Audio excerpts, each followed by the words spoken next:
Salmos 24.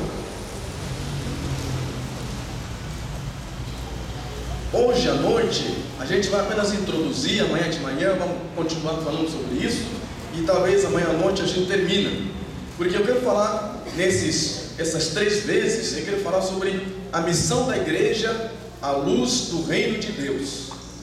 A missão da igreja à luz do reino de Deus. Então, começando lá nestes Salmos, a gente vai trabalhar um pouquinho para depois ir lá no Novo Testamento ver alguns textos.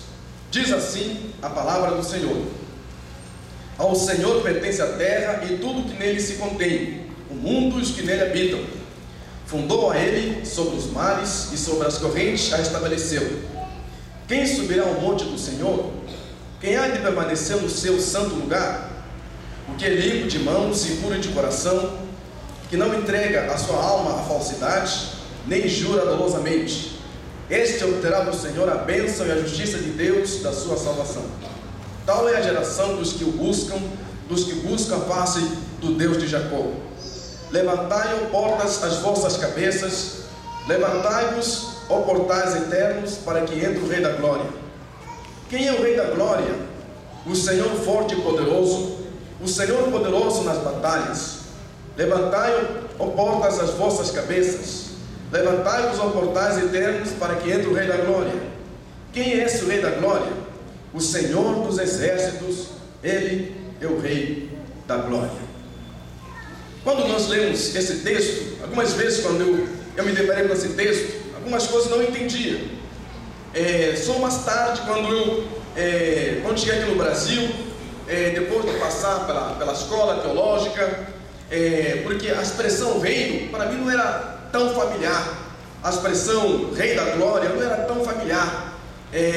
Mas depois de desmistificar esse conceito, o que é reino de Deus, o que é Rei da Glória, ficou mais claro para mim o que é Deus para nós. Quando a gente se propõe nesses dias para falar sobre a missão da igreja à luz do reino de Deus, primeiramente eu queria dizer que nós só podemos entender a razão de ser igreja a partir do reino de Deus. A razão de ser igreja, a igreja existe por causa do reino de Deus. Quando nós olhamos para o mundo, quando nós olhamos para a história da humanidade, quando nós olhamos para o universo todo, existem várias teorias sobre a questão da criação, a questão do universo. Quando olhamos para o mundo, olhamos para a história, existem vários conceitos, leituras que o homem faz com relação à própria história. Como será a história no final? Nós sabemos, como cristãos, como filhos de Deus, que a história tem um Deus. Deus é o Senhor da história. Deus é o Senhor soberano sobre todas as coisas. E como Deus é Senhor soberano sobre todas as coisas, Deus também é Senhor da igreja. Deus é Senhor da igreja e Deus é Senhor da missão. A missão da igreja só é possível quando nós entendemos que Deus é Senhor da missão. Quem quer fazer missão não é a igreja. Quem quer fazer missão é Deus. Quem quer alcançar os povos não é a igreja. Quem quer alcançar os povos é Deus. A Bíblia diz: ao Senhor pertence a terra e tudo que nele há. Lá no livro de Romanos diz que toda a criação aguarda com toda a expectativa a sua restauração. Então, se eu entender que Deus é Senhor sobre todas as coisas, que tudo pertence a Deus, os céus e a terra, o universo pertence a Deus, a igreja pertence a Deus, a missão da igreja pertence a Deus, então a minha atitude como igreja, a minha ação como membro da igreja, ela tem que desembocar na vontade de Deus. Por isso Jesus disse: não se faça a minha vontade, mas sim a tua vontade. Jesus não veio fazer a vontade dele, veio fazer a vontade do Pai. E se nós entendemos nessa perspectiva, então a nossa postura de missão é para desembocar na vontade de Deus e não na vontade da igreja. Jesus é apresentado no Novo Testamento, Paulo apresenta como a cabeça da igreja. Quando eu era criança lá na aldeia, em Angola, algumas vezes a gente matava a galinha. E às vezes, para matar a galinha, a gente cortava a cabeça da galinha. E se não segurar bem, você corta a cabeça da galinha e larga ela. A galinha sem a cabeça ainda sai correndo, mas sem a cabeça ainda sai correndo meio moribunda. E depois de um tempo ela para, porque não está recebendo o comando lá do cérebro, porque a cabeça foi cortada. E eu acho que às vezes algumas igrejas, elas são moribundas, porque elas não estão sujeitas à cabeça que é Cristo. Elas estão fazendo a missão delas, que não é a missão de Deus. O que está em jogo é os seus propósitos, o que está em jogo é o crescimento da sua denominação, está em jogo é crescer a sua igreja, seu nome. Eu estava numa igreja onde o pastor falou o seguinte, que a igreja deles sustenta 50 missionários. Cada missionário recebe 50 reais. Eu falei, bonito. Então a igreja não sustenta, a igreja está tentando. Por que não apoia o missionário? Efetivamente apoia o missionário. Porque está falando, não, nós precisamos espalhar a nossa igreja para o mundo afora. Fui procurado por uma igreja lá em Curitiba. Os irmãos souberam que eu vou para Angola. Vou voltar para Angola. Aí o pastor falou assim, meu jovem, nós temos um projeto de abrir a nossa igreja lá em Angola. Então nós soubemos que você vai voltar para Angola. Então nós queremos que você saia da sua denominação, você passa a ser da nossa denominação. Vamos dar para você passagem de avião, vamos dar para você uma casa lá em Angola, vamos dar para você todas as condições que você precisa, vamos dar um carro para você, desde que você saia da sua denominação e trabalhe para a nossa denominação e abra a nossa igreja lá em Angola. Nós precisamos crescer. Nós já estamos no Uruguai, já estamos na Argentina, já estamos na Europa, na África, está em alguns países, em Angola ainda não estamos lá. E como está difícil entrar lá, então já que você é de lá, fica mais fácil. Então você pode ser o nosso missionário da nossa igreja. E olha, que nós somos muito grandes no Brasil. Você poderá fazer uma agenda, todo sábado e domingo você estará numa igreja diferente no Brasil, da nossa igreja, para poder levantar o sustento. Você poderá ter um salário mais ou menos de uns 5 a 6 mil reais. Boa oferta. Maravilha. Eu balancei mesmo, pensei, nossa, muito bom, né? Meu pastor não olha para mim, minha igreja está orando, mas seria bom abraçar essa proposta, seria bom receber essa proposta. Eu confesso para os irmãos que eu cheguei de conversar com aquele pastor e falou assim, pastor, vou orar sobre isso. Mas havia um desejo no meu coração, falou assim, aceita. Você não vai se preocupar com o sustento? Vai se preocupar com o sustento? Mandar livro para Angola, vai ser, só fazer isso, já está pronto. Chega lá em Angola, você vai ser presidente dessa denominação. Vai ser fácil. Você vai mandar. Se você for agora, vai estar sujeito a um monte de gente. Agora, se você for lá para ser presidente dessa igreja, você vai ser o cara. Eu pensei nisso.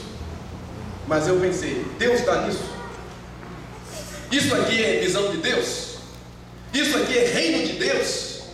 Eu estou indo lá para fazer a minha vontade ou a vontade dessa igreja? Jesus disse, edificarei a minha igreja. Está no pronome possessivo, a minha igreja. A igreja, Jesus não é polígamo, não tem várias igrejas, Jesus tem uma igreja. Mas quando a igreja, que é de Cristo, ela está brigando em si mesma, contra si mesma, então a pergunta é, tem cabeça essa igreja? Está sujeita à cabeça que é Cristo? Reconhece que Jesus é soberano sobre essa igreja? Reconhece que Deus reina sobre essa igreja, sobre os seus projetos, os seus planos? Então, eu falei, depois liguei para o pastor, falei, pastor, muito obrigado. Muito obrigado pela oferta, muito obrigado pela ajuda, muito obrigado por pensar em mim, mas eu não posso. Por que você não pode? Falei, eu não posso, pastor. Até porque o tempo que eu cheguei no Brasil, quem cuidou de mim foram outras igrejas. Quem me sustentou foram outras igrejas. Eu me lembro de uma menina da igreja presbiteriana de Maringá, que todo ano que eu estudei, ela mandava 10 reais para me sustentar. 10 reais. Talvez para muitos é pouco, mas para aquela menina era muito. E eu tinha que valorizar aquele dinheiro que ela estava dando. 10 reais ela mandava para que eu pudesse me formar. Talvez tinha pessoas que podiam dar 100 reais. Pessoas que pudessem dar 1.000 reais. Mas Deus não usou essas pessoas. Usou, por exemplo, aquela menina com 10 reais para poder investir na obra missionária e investiu na minha vida. Talvez hoje eu viaje o Brasil, vou em lugares, eu vou pregar, vou voltar para Angola e de repente ela diz assim, eu investi no reino de Deus, porque ela investiu aquele pouco que tinha. A igreja hoje, muitas vezes quando pensa em missão, nós olhamos mais para a nossa própria denominação, olhar talvez para a nossa estrutura como igreja. Num país país que já existe o Evangelho, já tem missionário lá, talvez não precisa mandar outro missionário para abrir uma outra igreja, porque talvez o que está em jogo são os nossos reinos, não propriamente o reino de Deus. E esse texto então nos ajuda um pouco para entender isso. Primeiro, a missão só pode ser compreendida a partir do reino de Deus. Do Senhor é a terra e tudo o que neles há. Deus governa sobre todas as coisas. E se Ele governa sobre todas as coisas, Deus também é Senhor da igreja. E como Senhor da igreja, a igreja não faz a sua vontade, a igreja faz a vontade de Deus. Por isso que quando há uma perseguição nos países muçulmanos, quando a igreja está sendo perseguida, nós falamos que os irmãos estão morrendo lá. Sim, eles estão morrendo, mas não é a igreja que está sendo perseguida, é Deus que está sendo perseguido. Quando missionários estão sendo mortos por causa do Evangelho, não é apenas missionário que está sendo perseguido e morto por causa do Evangelho, é Deus que está sendo perseguido. O Evangelho está sendo perseguido. Quando nós fazemos missão, pensando, olha, os muçulmanos estão crescendo. Alguém falou assim, olha, os muçulmanos estão crescendo, no Brasil estão crescendo, na Europa estão crescendo, então a igreja tem que fazer alguma coisa. Nós estamos medindo força com o islamismo, com outras religiões. A nossa missão não é medir força com outras religiões. A nossa missão é fazer a vontade de Deus. E o reino de Deus, como Jesus falou, é como um grão de mostarda. Não faz muito barulho, não vem mostrando estatísticas. Não existe estatística no reino de Deus. Ele vai sorrateiramente, ele é invisível, vai acontecendo. O reino está se movendo conforme é a vontade de Deus. Mas como é que o reino de Deus se move? O reino de Deus se move no coração de todas as pessoas que já reconheceram Deus como soberano sobre as suas vidas. O reino de Deus se move já no coração de todas aquelas pessoas que quando reconheceram Deus na sua vida, reconheceram que eles são pecadores, naquele dia entregaram a sua vida, entregaram os seus bens, entregaram o destino da sua vida, entregaram os seus propósitos de vida a Deus, entregaram a sua casa, entregaram os seus filhos, entregaram os seus planos, entregaram tudo nas mãos de Deus. Agora não vivem mais para si, agora não vivem mais para buscar os seus próprios interesses, mas vivem para buscar os interesses do reino de Deus. E importa que Cristo seja proclamado também através da vida dessas pessoas. Essas pessoas vão pregar o reino de Deus. Esse reino vai se manifestar lá no seu trabalho, esse reino vai se manifestar lá na sua casa, esse reino vai se manifestar lá no seu vizinho, esse reino vai se manifestar ali onde você está. Por quê? Porque Deus reina sobre a sua vida. Não é algo que vai acontecer na África. Não é apenas, olha, vamos lá mandar alguém na África ou mandar alguém no outro país. O reino de Deus está acontecendo aqui agora na minha vida, se eu estou sujeito a Jesus, e a você também, se você está sujeito a Jesus. Eu admiro muito aquelas pessoas que colocam no seu carro aquele adesivo, propriedade exclusiva de Jesus. Admiro muito essas pessoas, porque antes de você colocar, se você é cristão mesmo, já é propriedade de Jesus. Quando você coloca lá aquele adesivo, você ratifica mais ainda o seu compromisso. Então isso quer dizer que esse carro, um dia, não é um dia que Deus pedir, mas esse carro está a serviço do reino de Deus. Você está a usar o carro para você, mas você sabe plenamente que ele está a serviço do Senhor. E em qualquer momento, qualquer hora, Deus pode usar esse carro, Deus pode ter esse carro, poderá estar sendo usado para abençoar outras pessoas. De repente, um vizinho está precisando de uma carona, você vai dar a carona para essa pessoa, porque o carro está a serviço do reino. De repente, uma pessoa está precisando de ajuda, você vai ajudar aquela pessoa. Quando você, lá no seu trabalho, você é um agente do reino de Deus ali no seu trabalho, porque você entende que Deus governa sobre todas as coisas, mas também sobre a sua vida. Por isso, essas comparações que se fazem de evangelismo, vamos evangelizar. Coloca essa estatística, muçulmanos estão crescendo, a igreja está crescendo, por isso nós temos que evangelizar. Olha, os católicos estão crescendo, nós estamos crescendo, vamos evangelizar. A igreja tal já está crescendo, nós estamos crescendo, vamos evangelizar. O que está em jogo? São números.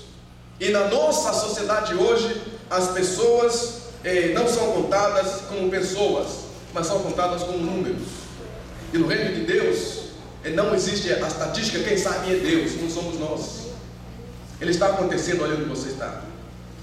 Deus pode usar quem Ele quiser, desde que esteja sujeito à vontade de Deus. Deus usa quem Ele quiser, na hora que Ele quiser, onde quer que a pessoa esteja, desde que essa pessoa esteja sujeita à vontade de Deus. Conheço uma pessoa lá em Curitiba, um irmão que estava viajando para a Índia, fazendo negócios, mas ele levou junto alguns pastores que foram lá para conhecer a igreja lá na Índia. Quando chegaram lá, aí o indiano falou assim: vocês todos são homens de negócio? Aí um deles falou assim: não, nós somos pastores. Falou assim: olha, do jeito que vocês estão, dá para perceber que vocês vieram implantar uma empresa aqui. Vocês estão vestindo de uma forma que quem olha para vocês não vê para vocês como pastores, vê a vocês como empresários que vieram aqui para poder colocar uma empresa. Algumas igrejas do Brasil estão lá em Angola, não vou citar aqui o nome dessas igrejas, você deve saber mesmo, está toda na televisão, aquelas igrejas estão todas na televisão. Lá em Angola não são chamados de igrejas, são chamados de multinacionais. Por quê? Porque o que está em jogo não é a vida das pessoas. Imagina que Angola passou na guerra, muita pobreza, muita miséria. Então a igreja diz assim, o pastor diz assim: se você entregar a Deus $100, no final do mês Deus vai te dar $1.000. Então os irmãos, as pessoas estão vendendo geladeira, estão vendendo fogão para poder cozinhar no carvão, porque no final do mês Deus vai dar $1.000 para poder comprar talvez um aparelho doméstico melhor. A pergunta é: isso aí é reino de Deus? Isso aí é vontade de Deus? Pessoas pobres, miseráveis, estão vendendo os bens que têm, porque alguém fez uma promessa de que se entregarem, se venderem as suas coisas, entregarem para a igreja, eles no final do mês terão $1.000 ou $10.000. Eu estava numa igreja e estava lá um pastor, que agora essa teologia está se espalhando em todas as outras igrejas, porque os membros, as pessoas da igreja, suponhamos aqui, os crentes saem daqui, vão a outra igreja, essa igreja que veio do Brasil, o pastor é brasileiro, então é melhor ir lá porque ele estudou, esses aí não estudaram nada mesmo, então vão lá estudar aquele lá que veio do Brasil, que fala melhor, fala bonito, e aí então muitas igrejas estão perdendo seus membros. Qual é a estratégia dos pastores? Fazer a mesma coisa que essa igreja que veio do Brasil está fazendo lá, usar as mesmas armas. Então começaram também a usar nas suas igrejas a mesma teologia. Se você entregar coisa para Deus, então eu estava numa igreja, um pastor estava pedindo $10.000 de oferta. Falei assim: irmãos, vamos fazer uma oração aqui. Quem tem $1.000 fica deste lado, quem tem $500 fica deste lado, quem tem $10.000 fica deste lado. E nós vamos orar por essas pessoas, porque a bênção do Senhor é de acordo com a sua dádiva. E eu fiquei assim, eu falei para minha esposa: eu não quero ficar nervoso, porque eu já estava ficando nervoso já. Queria pegar o microfone na hora, queria gritar no meu do corpo, falou assim: isso aqui é pecado. Minha esposa falou assim: é melhor a gente sair. Eu falei: é melhor não sair, porque eu vou falar daqui a pouco. E eu saí, cheguei lá na porta e falei para o porteiro: isso aqui é uma pouca vergonha. Como é que a igreja vai fazer um negócio desse? Leiloar a bênção de Deus. Quem dá mais, recebe mais de Deus. Quem dá menos, recebe menos de Deus. Que evangelho é esse que está sendo pregado? Não é o evangelho que Jesus manda pregar. No texto diz: se eu reconheço que Deus é Senhor sobre todas as coisas, reconheço que Ele fundou a terra, os mares, estabeleceu tudo que existe, a próxima pergunta é: quem subirá ao monte do Senhor? Quem subirá ao monte do Senhor? Quem é que permanecer no seu santo lugar? Quem que poderá subir? Quem poderá estar na presença do Senhor? Se o Senhor é a terra e tudo que neles há, quem poderá estar na presença do Senhor? Quem poderá subir na presença do Senhor? Essa pergunta, talvez muitos poderiam falar assim: olha, eu sou bom, nunca fiz mal a ninguém, então eu vou estar na presença de Deus. Não, eu nunca fiz mal a ninguém, eu sou bom, nunca eu matei ninguém, eu sempre dou esmola aos pobres, então eu estarei na presença de Deus. O texto diz: o que é limpo de mãos e puro de coração, que não entrega a sua alma à falsidade, nem jura dolosamente, este obterá do Senhor a bênção e a justiça de Deus da sua salvação. Tal é a geração dos que buscam a face do Deus de Jacó. Essa geração, a geração daqueles que buscam a face de Deus. E esses que buscam a face de Deus, buscam a face de Deus para poder viver Deus nas suas vidas. Deus tem sido coisificado. Buscar a Deus tem sido, busco Deus para obter coisas. Eu prego o Evangelho para poder dizer, eu consegui alguma coisa diante de Deus. Eu tenho crédito se eu levei alguém para Jesus. Quando na verdade, quem tem Jesus na sua vida como seu Senhor, viver Deus, seu estilo de vida, todo dia, todo momento onde eu estiver, não existe momentos que eu vivo Deus, toda a minha vida, todo lugar onde eu estiver, eu estou vivendo Deus. Em qualquer momento, eu estou a anunciar o amor de Deus na minha vida, através da minha vida. Agora, quando tem alguns momentos que eu estou vivendo, tem momentos que parece que eu sou cristão, momentos que eu não sou, tem momentos que parece que eu estou comprometido com Deus, outros momentos que parece que eu não estou. Então, quando a gente olha para a igreja brasileira, nós percebemos que a igreja brasileira cresceu bastante, mas a pergunta é: qual é o impacto moral, ético dos cristãos no Brasil, na sociedade brasileira? Os cristãos que têm Jesus como seu Senhor das suas vidas, qual é o impacto dessas pessoas? O impacto dessa geração, o impacto deste povo de Deus no Brasil, de maneira que o Brasil não tenha mais corrupção, no Brasil ou a corrupção diminua, a injustiça diminua. Onde é que está este povo de Deus? Na cidade, onde é que está o povo de Deus? Nós estamos olhando agora a discussão, por causa das eleições, está aí uma discussão aí no ar, e está se falando de evangélicos, e meio para cá e meio para lá, tem gente que é evangélico brigando por causa do candidato. A pergunta é: o que está em jogo ali? Está em jogo o nome da igreja ou propriamente o nome de Deus? Às vezes o que está em jogo é o nome da igreja. Está em jogo os valores evangélicos, ou então os valores talvez católicos, ou então os valores de uma tal denominação, mas talvez não sejam os valores do reino de Deus. Mas existem gente que vive Deus seriamente, que sabe o que tem que fazer. Eles não estão falando, estão quietos. Talvez é momento de perceber as oportunidades que a igreja pode estar perdendo numa hora como essa. O povo de Deus não se uniu nas eleições, e talvez nunca vai se unir na hora política, porque o que está em jogo muitas vezes não é propriamente olhar para o reino de Deus. Usa-se o nome de Deus. Eu fui num café de pastores com o Beto Richa, lá em Curitiba. Café de pastores com o Beto Richa. E aí todo mundo falando, os pastores falando que estavam a favor do Beto Richa e tal. E aí o irmão falou assim: olha, pastores, nós temos aqui uma lista de e-mail. Aí então quem quiser colocar o seu e-mail aqui para receber correspondência, então tá aí, pode colocar seu nome. E a lista foi passando. Para minha surpresa, à noite recebi um e-mail que veio dessa lista ali, dizia assim: o nosso candidato é esse aqui, entra nesse site www.osmardias12.evangelico.com.br. Eu fiquei doido e falei assim: não pode. De manhã, eu estava no café da manhã com o Beto Richa, pediram para colocar o e-mail ali, eu coloquei. Aí à noite me deu um e-mail e falou assim: olha, aquele lá não é o nosso candidato. Então tinha alguns infiltrados lá que não estavam a favor lá do Beto Richa, estavam a favor de Osmar Dias, mas se utilizaram o nome de pastor para pegar medo de todo mundo. E agora eu estou recebendo um monte de coisas que eu não quis, que eu não quero. Eu disse: ó, irmão, por favor, deleta esse negócio que eu não quero saber. Deletaram? Não deletaram. Então, olha, pedi, por favor, irmão, apaga o meu e-mail desse negócio, não quero receber. Estão mandando coisas. E aí você vê, o que está em jogo ali? É o reino de Deus mesmo que está em jogo? Não é o reino de Deus. Não é o reino que está em jogo. Está em jogo é a nossa vontade, nossos interesses que está em jogo.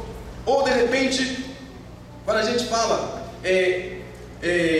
eu fui numa loja e a pessoa perguntou o que eu fazia. Eu falei que era pastor.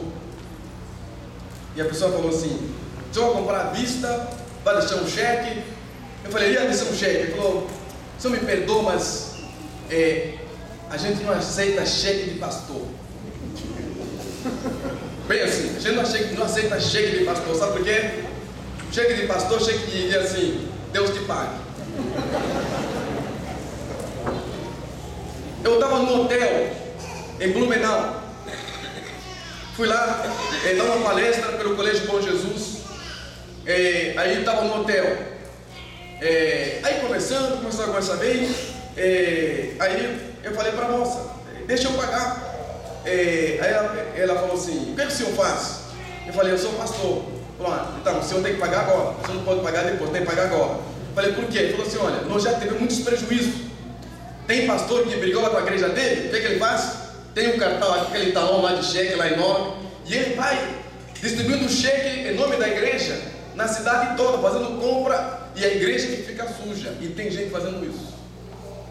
Eu soube que em São Paulo, em Campinas, os pastores não compram nada se não for à vista, porque o pessoal não aceita. Eu soube que no Rio de Janeiro, 51% dos cariocas não confiam no pastor.